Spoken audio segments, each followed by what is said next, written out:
still, as a female, but a dude with a guitar, we can't help ourselves. I don't know. It's like, I guess, a man in uniform for women, too. There's something about it that's commanding. I mean, who else besides a doctor and a cop can get you to take your clothes off that easy as a musician?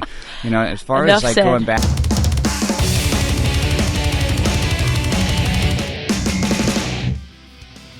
Ready to go? Yes.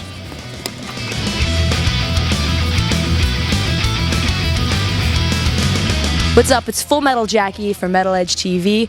Very honored to be sitting next to legendary Dave Mustaine. How does it feel to be a legend? Feels good. Feels great. Truly a legend. Dave Mustaine, of course, Megadeth, Gigantor, again, coming back this year. Really exciting. I think the heaviest lineup so far from all Gigantor. I can't say that it's the heaviest lineup yet, but I actually can agree that there's some bands on this lineup that I wanted from the very beginning. Like Children of Bodom. I got to hear the story. I was Children of Bodom. The lineup, by the way, Children of Bodom, In Flames, Job for a Cowboy, and High on Fire. It's tremendous. I mean, I love every single one of those bands. Megadeth. And of course, Megadeth headlining as well. And Children of Bodom, I was reading, was supposed to be on one of the previous Gigantors. Right. When Dream Theater was on, which is like the first one, right? Right. And what happened? And what happened was, evidently, Alexei had said something about guitar playing and about John's guitar playing, and it just had caused some bad blood between the two camps.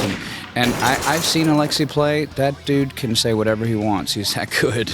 So, as long as it isn't about me. Gigantor 2, the CD and DVD set, comes out, which is from 2006, because there wasn't really a U.S. Gigantor. You guys were outside of the country. Yeah, we did Gigantor in Australia, and we had done it in Japan the previous year, too. So we were trying to get back to Japan, and this time they called it Gigantor Night.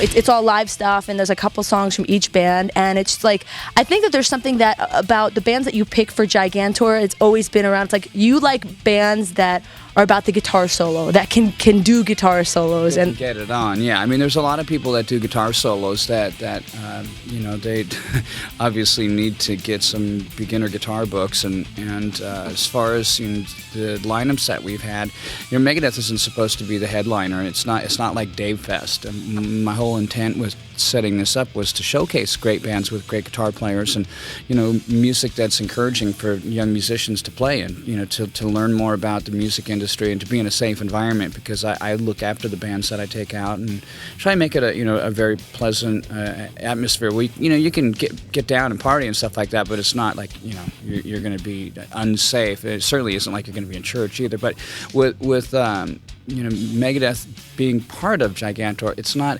around Gigantor. I wanted us to be able to step off of the bill, maybe next year go to a support position, and maybe take a year off, and maybe take 2, who knows. But see, the thing is, right now, Gigantor is getting a reputation with the metal bands and with the fans as being, the festival to go to. With Ozfest going away and Sounds of the Underground gone, and some of these new people trying to emulate what I'm doing with the help of the fans, because the fans are totally involved in this. Liveline, go check out Gigantor.com. It's got all the info about the stuff that we're going to be talking about. But Liveline is a way to basically really keep in touch with you, pretty much, and people can get messages basically like on their phones. The whole premise behind the Liveline was to get messages, to get text and alert from your favorite band, and to be able to leave messages for them. Also to be able to get content from us, like ringtones and stuff like that, and pictures and videos. And so it's really a cool way to use your phone to contact your favorite musicians. If I had, as a kid, known that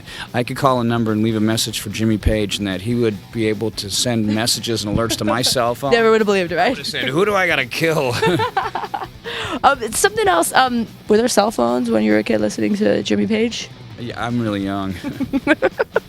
Something I wanted to ask about, you talking about what your goal is, like with Gigantor, and you're always about taking care of the bands that you bring on the road, which I think is really important. A lot of times the festivals that are out there, a lot of these kids are like competing, and it's more about that, but with you, you're the mastermind behind this tour. You pick the bands, and I think you sort of set the tone for what it's about. Mm-hmm. And there's definitely a camaraderie from what I've noticed, and I've seen all the Gigantors that have been out there. Is this what you've been trying to do?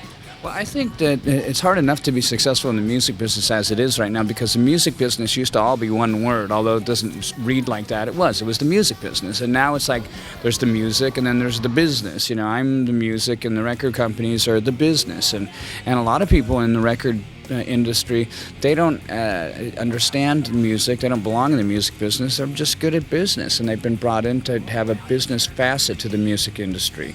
And I think that when these bands come out here, a lot of them have been just treated like dirt and run really hard into the ground. And for them to come out with somebody like me, you know, I've got a reputation, although it's not completely accurate. You know, they come out, and one of the first things we do at the night before the festival starts up, we have a meeting where everybody gets in a circle, and I shake hands with even the crew and every band, and just tell them, you know, if any of your stuff breaks down, if you need a guitar and your guitar's down, I'll loan you one of mine if I have That's to. badass. You can borrow a guitar from Dave Mustaine. You're having a good time.